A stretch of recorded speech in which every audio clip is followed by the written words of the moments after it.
From the mind to the pen to the pad, poetry lives on. I give you Bernard Hicks.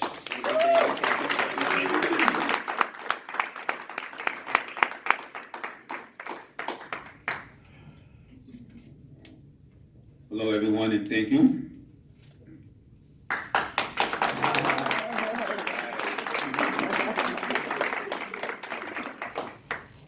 I'm honored to be reading for you this afternoon. Thank you, Peter Dugan, for inviting me, and special thanks to Judy Turek for recommending me. She is like my poetry fairy godmother.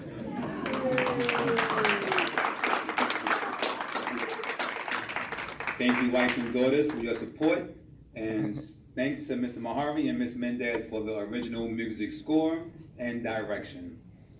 The first poem I will read is titled, I've Had Time To.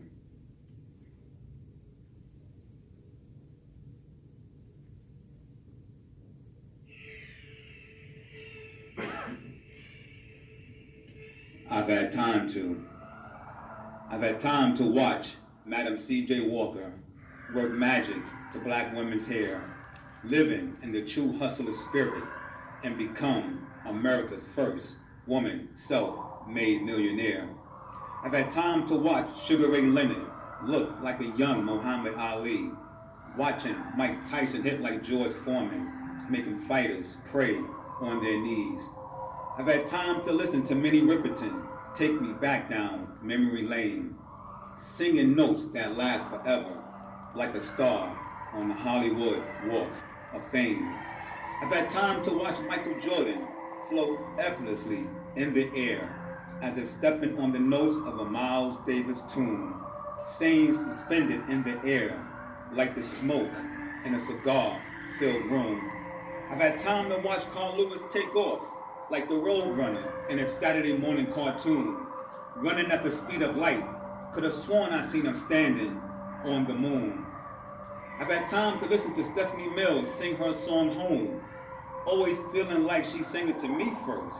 I think God was listening to her sing while he was creating the heavens and earth. I've had time to watch Paul Robeson sing. I've had time to watch Jackie Robinson sing. I've had time to watch Dorothy Dandridge move and watch Lena Horne do her thing. I've had time to listen to Melly Mel lyrically paint the picture of every ghetto USA. I've had time to get ready to listen to politicians speak, knowing I wouldn't believe a word they had to say. I've had time to listen to my own thoughts as it's speaking to me in an Ozzie Davis voice, letting me know there is always a fork in the road, reminding me to pause and make the best choice. I've had time to listen to Martin Luther King speak, resonating like thunder, shaking the concrete, bringing joy, pride, and strength to my soul, all the while realizing he would never live to be old. Memories of my sister and brother up in heaven, playing spades with one another, knowing he's making sure she's okay. It's like a big brother. Whenever you get a second, ask yourself this question. Have you ever been changed when history and time teaches us a lesson? Remember, something as beautiful as a rose has thorns. Something as powerful as money has wrongs. When slavery was going on, they say songs. Something as troubling as life we wish long. Watching time on my side, watching time pass me by, watching the methodical movements of the hands of time, watching time tell me it's my time to shine. Time.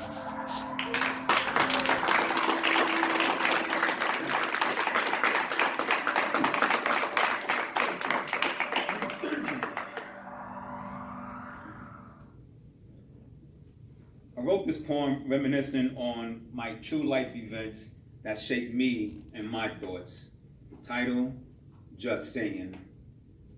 Is it okay to feel good when others experience pain? I want to love all my brothers, but there's always a brother like Cain. Sometimes smiling will be difficult, laughing will be hard, belief will be questioned, truth will seem far. You say it to yourself, knowledge is power. Let wisdom be your rain. It will produce educational flowers. Be smart beyond your years, but try not to grow up too fast. Sometimes live in slow motion to make the good times last.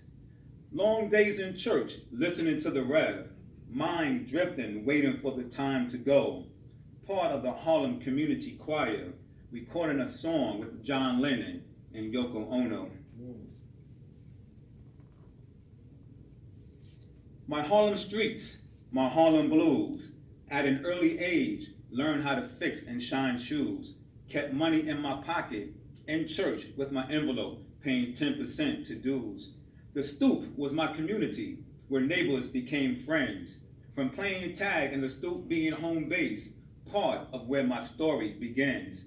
I'm outside playing, I'm kidnapped at the age of 5. Little boy missing for hours, little boy found alone, safe and alive. Sometimes I don't know how to sleep, don't know how to weep, don't know how to feel about getting old, don't know how to feel about those who have lost their soul.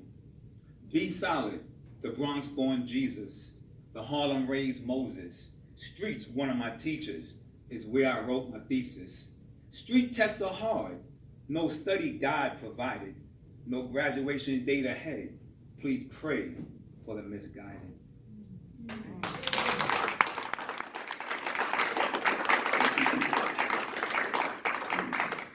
The next poem we all can relate to, the speed of life. While we speed through life, oftentimes with no brakes, sometimes the back road is the pragmatic path to take. I realized life was a blur when I whipped my head around and heard a young voice behind me call me sir. Who are you calling sir? I angrily wanted to ask. Then stopped myself in my tracks. Maybe it's just karma. I've done the same in the past. As I walk by empty basketball courts, I ask myself a question as I drift through the park. Where are all the ballers at? We used to be here playing way after dark. My friends and I talk about hooping, make plans and get all excited, then realize we don't stand a chance against a formidable foe named arthritis. Is the light at the end of the tunnel the same light that's right in front of our eyes? Is our short hellos to the ones we meet the same as our long goodbyes? Checking in for a stay at the Heartbreak Hotel, where in a place where rooms are easy to get. Finding time to reflect on life twice, time to think about what's up next. Walking around familiar places and my mental road unwinds. I see my friends from a distance and I throw up the peace sign. A head nod in return is all I need to see. Felt the same as a hug, even with the distance between them and me. Our summertime good day vibes with yesterday's memories so close by. We want to hold time in our hands as time continues to slide on by. Where did the time go? I just seen it yesterday. Maybe I'll see it tomorrow, for tomorrow is another day. Like the ice tries to hold its ground while laying on the pavement on a hot summer day. Screaming for help to no avail, wondering to itself, how did my life get this way? Thank you.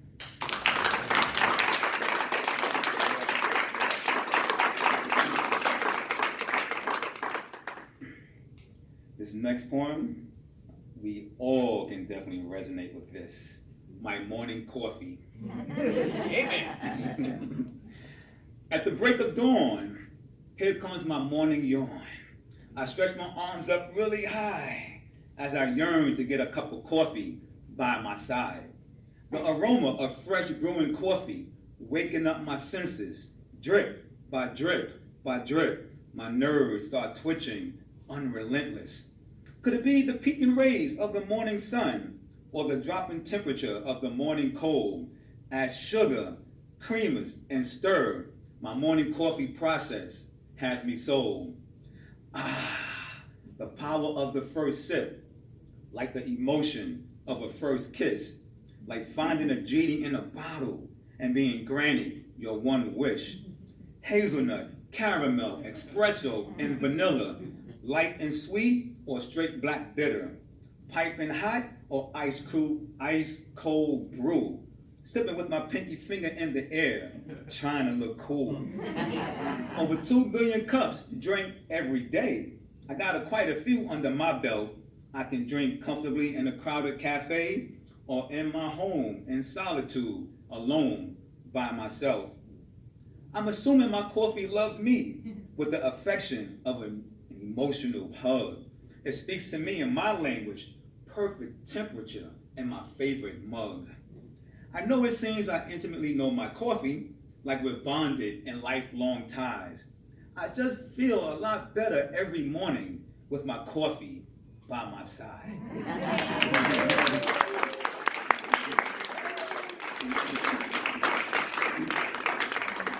Thank you very much.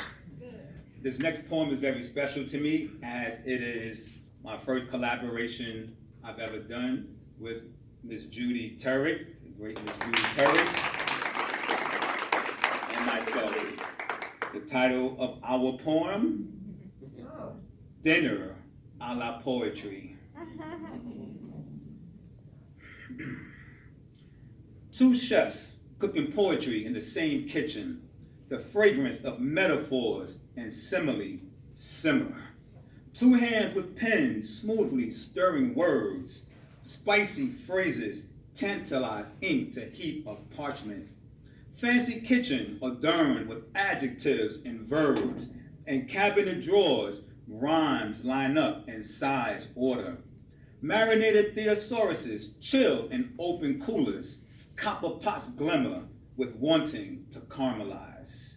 A test of metaphor explodes to the chef's delight as they hum a tune of tasty like a sonnet. Maybe could use another teaspoon of symbolism, a dash of platonics, seared and sauteed in the rhyme dew. The conjunction of distinct aromas wafts through the air, whisk, whip to a metered beat. Egg whites, cloud, fluffy.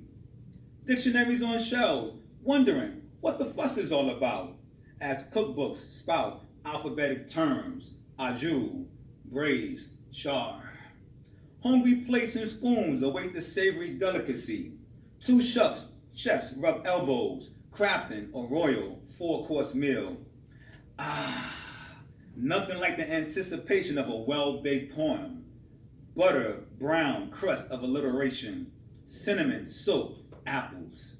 Please, everyone, have a seat and bon appetit.